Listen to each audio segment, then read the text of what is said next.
মেঘলা, আপনাকে ধন্যবাদ। প্রধানমন্ত্রী হিসেবে তারেক রহমান আজকেই কিন্তু প্রথম যশোরে আসছেন এবং তিনি ইতোমধ্যেই কিন্তু পথে রয়েছেন।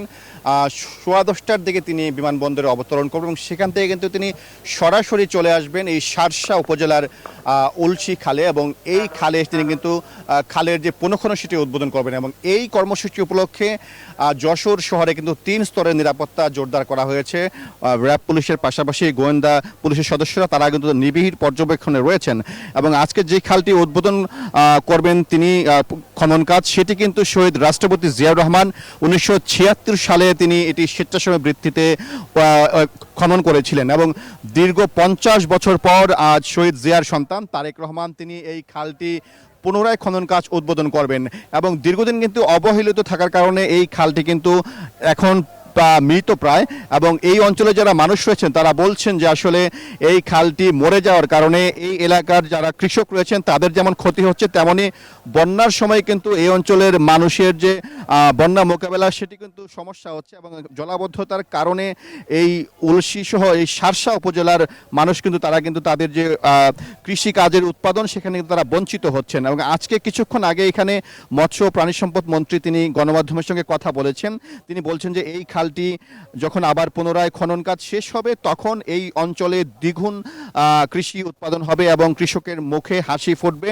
এবং এই উলশি এলাকার যে 4 কিলোমিটার এলাকার যে খালটি খনন হবে সেখানে 18,000 কৃষকের পাশাপাশি 72,000 মানুষ কিন্তু এখানে উপকৃত হবেন। এবং তিনি বলছেন যে আসলে প্রধানমন্ত্রী তারেক রহমানের নেতৃত্বে একটি বিপ্লব শুরু হয়েছে এবং এই বিপ্লবের মাধ্যমে বাংলাদেশের কৃষি আবারও ঘুরে দাঁড়াবে এবং বাংলাদেশের কৃষকরা তারা কিন্তু এর সুফল পাবে। এবং আজকে তিনি বলেছেন যে ইতোমধ্যেই এই সরকারের সময়ে প্রায় 500 কিলোমিটার খাল খনন কাজ উদ্বোধন হয়েছে এবং সেটি কিন্তু অব্যাহত থাকবে। এবং 180 দিনের মধ্যে সরকারের প্রায় 1200 কিলোমিটার খাল কিন্তু খননের পরিকল্পনা রয়েছে। এবং সরকারের পক্ষ থেকে এই খাল খনন কর্মসূচিতে যারা অংশ নিচ্ছেন তাদের সাথে কথা বলেছি, বিশেষ করে শ্রমিকদের সাথে কথা বলেছি। শ্রমিকরা বলছেন যে অনেকেই বলছেন যে শহীদ জিয়াউর রহমানের সাথে তারা 1976 সালে এখানে অনেকেই খাল খনন করেছিলেন, এখন আবার তার সন্তান তারেক রহমানের সঙ্গে তারা খাল খনন কর্মসূচিতে অংশ নিচ্ছেন। সেজন্য তাদের কাছে এটি আসলে ভালো লাগার দিক এবং তারা বলছেন যে আসলে এটি একটি অত্যন্ত স্মৃতিময় দিন, কারণ এই খাল খননের মাধ্যমে যেমন এলাকার উপকৃত হচ্ছেন এবং তারা প্রধানমন্ত্রীর সঙ্গে তারা আজকে কিন্তু এখানে অংশ নিচ্ছেন, সেজন্য তাদের কিন্তু একটি ভালো লাগার দিক। প্রধানমন্ত্রী তারেক রহমান এখানে এসে খাল খনন উদ্বোধন শেষে তিনি একটি সুধী সমাবেশে বক্তব্য রাখবেন। সেই বক্তব্য শেষে তিনি এখান থেকে সরাসরি চলে যাবেন যে যশোর মেডিকেল কলেজ উদ্বোধন করার জন্য। সেটি শেষে তিনি যশোর পাবলিক লাইব্রেরি পরিদর্শন করবেন এবং তারপর তিনি যশোর সার্কিট হাউসে গিয়ে কিছুক্ষণ অবসর নেবেন এবং সেখান থেকে তিনি কিন্তু আসলে বিকাল 3:30টায় যশোর কেন্দ্রীয় ঈদগাহ ময়দানে বিএনপি আয়োজিত সমাবেশে বক্তব্য রাখবেন। এবং সেই সমাবেশকে সফল করার জন্য কিন্তু ইতিমধ্যেই আমি দেখেছি যে যশোর বিএনপি তারা ব্যাপক প্রস্তুতি গ্রহণ করেছে এবং আইনশৃঙ্খলা বাহিনীর সদস্যরা কিন্তু তারা সর্বোচ্চ সতর্ক অবস্থায় আছে প্রধানমন্ত্রীর নিরাপত্তা দেওয়ার জন্য। সব মিলিয়ে যেটা বলা চলে আজকে প্রধানমন্ত্রীর এই সফরটিকে সফল করার জন্য বিএনপির পাশাপাশি প্রশাসনও কিন্তু তারা কিন্তু তৎপর রয়েছে। এই ছিল আমার কাছে শার্শার উলশি খাল থেকে সর্বশেষ।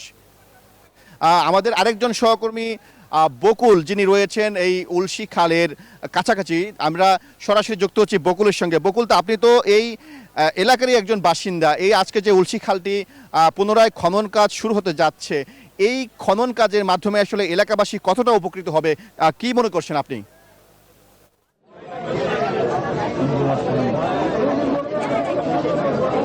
ধন্যবাদ সাইফুল ভাই।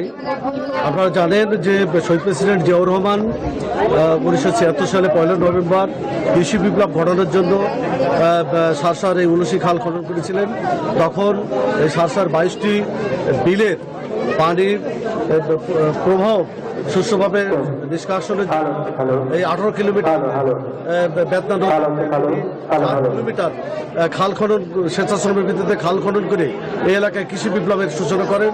সেই সময় তিনি এলাকায় মৎস্য চাষ, গবাদি পশুপালন সহ নানাবিধ কর্মকাণ্ড হাতে নিয়েছিলেন। আজ 52 বছর পর তারই সুযোগ্য পুত্র প্রধানমন্ত্রী তারেক রহমান আর 1 ঘন্টার মধ্যেই আমাদের শার্শার আসবেন এবং করবেন। আপনারা দেখছেন ইতিমধ্যে এখানে হাজার হাজার মানুষ, ইচ্ছুক মানুষ জড়ো হয়েছে। এই তাদের এই দাবি যে খালটি পুনরুদ্ধার করা হলে আবার আগের মতো তারা বিঘাপতি 6 মনের স্থলে 22 থেকে 25 মণ ধান পাবে। মাছ জাল যার মাছ তার এই ভিত্তিতে তারা এখানে মাছ ধরে খাবে এবং মৎস্য পশুপালনের মাধ্যমে তারা স্বাবলম্বী হবে। আপনারা ইতিমধ্যে আরও যে জানছেন যে তারেক রহমান ইতিমধ্যে ঢাকা থেকে রওনা দিয়েছেন এবং সকাল 11:30টায় ওনার মুন্সি খালে এখানে এসে অবস্থান নেওয়ার কথা এবং খাল কাটার কথা। ইতিমধ্যে তার আগমনকে ঘিরে ব্যাপক নিরাপত্তা ব্যবস্থা গ্রহণ করা হয়েছে।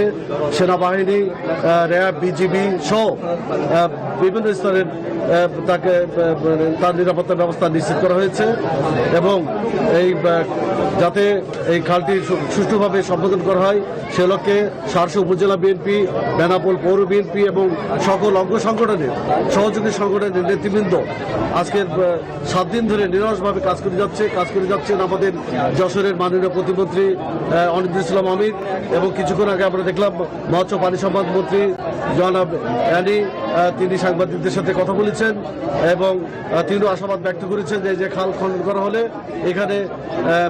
এখানকার চাষিরা মৎস্য এবং পশুপালনে ব্যাপক সুবিধা ভোগ করবেন।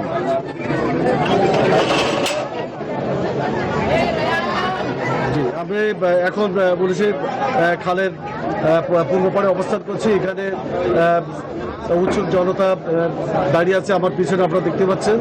এই ছিল আমার আজকের সবশেষ পুলিশের থেকে সবাই 200-র বেশি সার্ভিস ও ফিচারে লেনদেনের সব বিকাশ অ্যাপে সম্ভব।